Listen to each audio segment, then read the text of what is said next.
ఏంది బిడ్డ పొద్దుగాలనంగా పోయినావు ఫోన్ చేస్తే లావడతలేవు ఎడిపోయినావురా ఏం లేదే అమ్మ మన ఇంటికి ఎవరైనా నచ్చిపోయానే ఎవరు రాలేదు బిడ్డ ఒక తీసుకపోయింది ఎడిపోయినావురా ఎటు పోయి నానే చెప్తా కానీ నువ్వేమన్నద్దే మళ్ళా చెప్తే నేనేమంటా చెప్పరా అది బిడ్డ నేనేమన్నా కానీ సరేగానమ్మా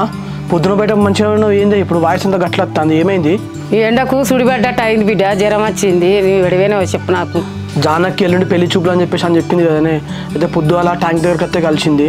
ఇవాళ నాన్నకి ఇంత చెప్పినా ఇంట్లో అని చెప్పేసి ఆమె కూడా చాలా బాధపడ్డది ఇద్దరం కలిసి పెళ్లి చేసుకుందామని చెప్పేసి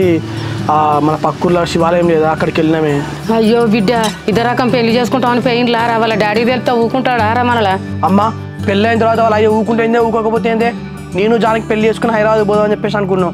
కానీ అవ్వ మళ్ళీ ఈ జానకి చేయబట్టి అంతా వేస్ట్ అయిపోయింది అయ్యో ఎందుకు బిడ్డ మళ్ళీ ఏమైంది జానకి వాళ్ళ డాడీ గురించి